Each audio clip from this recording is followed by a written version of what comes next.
There are some major issues in pharmacy that need to be addressed. This is not news to you. However, what I'm about to share right now with you hopefully will be something that will take you out of hopelessness and despair and pull you towards solutions that actually work and are practical for how to overcome the biggest obstacles that we face in pharmacy. I see my victory so clear. I see my victory so clear. And today, we break through. And today, we break through. And today, we break through. And today. So, what I'm about to say is not blind optimism. I get it. I've been working full-time in community pharmacy practice since I graduated pharmacy school in 2012. So don't hear what I'm not saying. I'm not saying turn a blind eye or ignore the issues and things will get better and just close your eyes and say, oh, it's going to be great, it's going to be great. No. There's issues. They need addressed. However, the way in which most people have been going after them in trying to address them has led them to frustration, overwhelm, and not really creating solutions, but more so just anger and hatred. So what I want to share with you guys is a simple system. It's so simple, in fact, that most people have heard of it before, but they haven't tried it, so they keep coming up with the same cycle of stress, of overwhelm, of anxiety. And they say, oh, Adam, this is reality. Yes, but how you approach reality allows you to either keep fueling that fire or create innovative solutions to some of the biggest obstacles and problems that we face as pharmacy professionals. And guys, this has to do with a really simple concept. It has to do with questions. And here's what I mean. The quality of questions you ask will determine the quality of life you live. And this includes pharmacy life. So, when you are up in the club pharmacy and things start happening, going south, and you start to say things to yourself, whether out loud or in your head, like, how come it's always so stressful? Or how come I always get the crap shift? Or how come I always have to deal with blah, blah, blah, blah, blah? Or how come I always get the issues? When you start asking those questions, you're going to get answers validating that question because your focus is shifted on the negative slight of that. Now, again, I'm not saying ignore the issue, but what I'm saying is if you just change the question to how you can create a solution and create something that actually is good out of that adversity, you will be forced, your mind will be forced to find an answer to answer that question. And there was one area that will allow you to really shift your focus. And guys, I want to give a couple examples because it's easy to talk about this stuff, but until you put it into practice and start seeing the results for yourself, that's when things are going to change. So I'm going to rewind to the beginning of the Fit Pharmacist, back when I was passionate about fitness and nutrition, and I was working full time, and I was loving it, and I found my groove. It was possible to be a pharmacist, happy, and have a fit and healthy life. It was possible, despite what I kept hearing from so many people. And I started reaching out, and I kept hearing the same thing. You can either be a good pharmacist and kiss your health goodbye, or be a bad pharmacist and be healthy. There's no in between. And it was like this dichotomy belief. And I started to step back and be like, well, I'm a pretty decent pharmacist. I've got my days, but I come in with a smile. I always make my goal is to make patients leave feeling more taken care of and more sense of hope than before they came into the pharmacy. And, I'm on my fitness. I'm working on this and that, improving my health. So I started to realize, what's the issue here? So instead of asking, why are so many people failing, I started asking, how can we use what we have? How can we look at what's realistic in pharmacy practice to get innovative and allow people to create solutions? And how can I create solutions for this issue blocking pharmacists that are so passionate about their job, about their patients, about their career? How can I create solutions that will allow them to find a practical method, a practical kind of array of options that actually work for pharmacy life from a pharmacist? And that's what led to me writing my first book, RxU.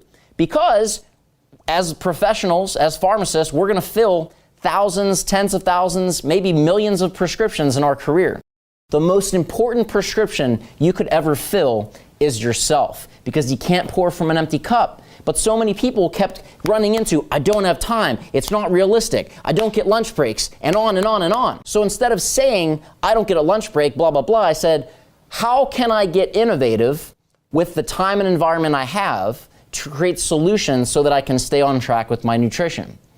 I work 13-hour shifts, 14-hour shifts. How can I use what I have to get innovative with a realistic physical fitness plan? How can I prepare myself so that I arm myself to really maximize my positive mindset to handle stress proactively and then manage it in a healthy way? These are the questions I asked, and when I really dug in and started applying them, came up with solutions. That's where this first book came from. Shameless plug, it's on Amazon and Kindle, RxU. That's my first book. Then I started looking at other issues. Okay, pharmacy is getting extremely competitive to the point where when you graduate, you have a doctorate, and that's not like your end goal, that's your starting ground. And that just blew my mind. Like, you get a doctorate, but it's not like, okay, you can coast through your career. This is now the time to, like, this is day one. Like, this is day one of your career. You've got a doctorate. Now you've got to, compete, depending on your career, with all these other professionals that have all these networks, and they've got all these other degrees and maybe residency experience, and on and on and on. So it's extremely competitive. So instead of looking at and saying, why is it so competitive? How come this is so unfair? Blah, blah. I said, what are the things that are allowing pharmacists to thrive as leaders and innovators of pharmacy practice? And that's what led to the Fit Pharmacist Healthcare Podcast. And this week, we are launching episode 130. So we release a new episode every single week. It's been going for a little over 3 years now, giving people the real talk solutions and strategies from the best minds in pharmacy, from all across all the different niches in pharmacy. Like, what are the problems you're facing? How did you overcome them? You're like interviewing people. You're doing all these awesome things. How are you able to rise against the tide when so many other people are struggling? What makes you different? What strategies have you used to overcome the adversity? And I just started doing those interviews, and it's out there for free. Shameless plug, go subscribe to the Fit Pharmacist Healthcare Podcast. I try to bring the best minds out there that are overcoming the same adversity that all of us face, so that you can see the strategies that have worked, because the best way to learn is to get someone that's gone through what you're trying to overcome, and that's called finding a mentor. Then I started looking at pharmacy school and how do you really find your why, your niche, your career path. As you guys probably picked up on by now, I'm super passionate about my career and helping pharmacy students and pharmacists find that. But so many feel like it's this overly complicated thing, and that they have so many passions and it's hard to whittle it down just to one, and on and on. So I thought, how can I create a manual to guide people to that process? So many people feel like they're isolated from mentors, because I just talked about mentorship. How can I allow them to see different career paths from people that are really crushing it in their niche in pharmacy? How can I teach them the things that most pharmacy schools don't teach pharmacy students, but are absolutely essential in terms of personal and professional development to really be a leader and stand out? Those things that you graduate and you're like, wow, I wish I knew this in pharmacy school. It really would have given me the competitive edge. That's where that book came from. Gen Z Pharmacist. Dominate pharmacy school and script your dream career.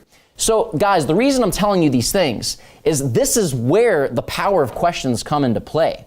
It's real easy to look at the stress. It's real easy to focus on the anxiety, because when you're in that moment, it totally clouds your life.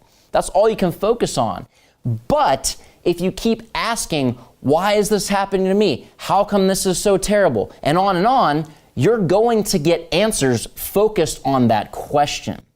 When you shift your focus and your lens of questions to asking, how can I create solutions to these? What are some ways to overcome them? How can I use this as an opportunity to innovate and evolve the profession, to really think outside the box and create a solution that with what I have to work with, being resourceful with where you are, that's where these things come from.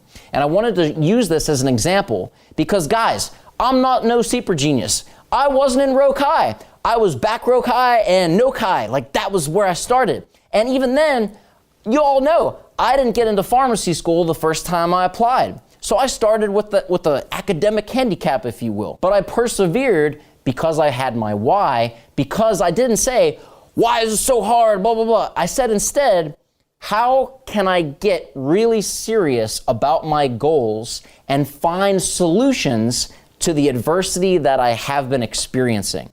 When I focused my questions on the solution, my whole life changed. And now I'm here, I have the privilege to make this content with you to help you make that same change. That is the key, guys. That's how the solutions to pharmacy come. And I'm telling you, I've interviewed hundreds, literally hundreds of the leaders in our profession over the years, both students, faculty, pharmacists, you name it. And every single one of them had the same thing in common. They didn't complain about the issues. They're real. They didn't ignore them because they had to deal with them in their career. They focused instead on how can I create a solution using what we have that's realistic and practical that will help people overcome this, and instead view this as hardship. Look at this as something that will help build them, something that will help them overcome this and create a whole new line of thinking. All kind of different solutions. If I can do this, guys, you can too. But I just wanted to point out this really simple concept. It's so simple you might ignore it, but that's why I wanted to make this, because don't discount simple. Simple does not mean easy, but it allows you to get that momentum in creating the solution, because once you go down that path of thinking, you'll be amazed at what you come up with. Hope you guys found this helpful. I would love to know what issues you've been facing, and let's create different ways of formatting this so that we can come to this together to really create solutions and talk about solutions, maybe things that you've tried to overcome them, and create these together, because that's how we're going to get through this. That's how we're going to evolve, and focusing on the solutions, not ignoring the problem, but focusing on how to create the solutions. That's where innovation comes from. This is Dr. Adam Martin from The Fit Pharmacist, signing off and hoping that you guys really realize that you have this potential. All of us do. You guys have amazing gifts, and I want you to leverage that and allow yourself to become the change that you wish to see in pharmacy. God bless, go forth, be great, and dispense your full potential.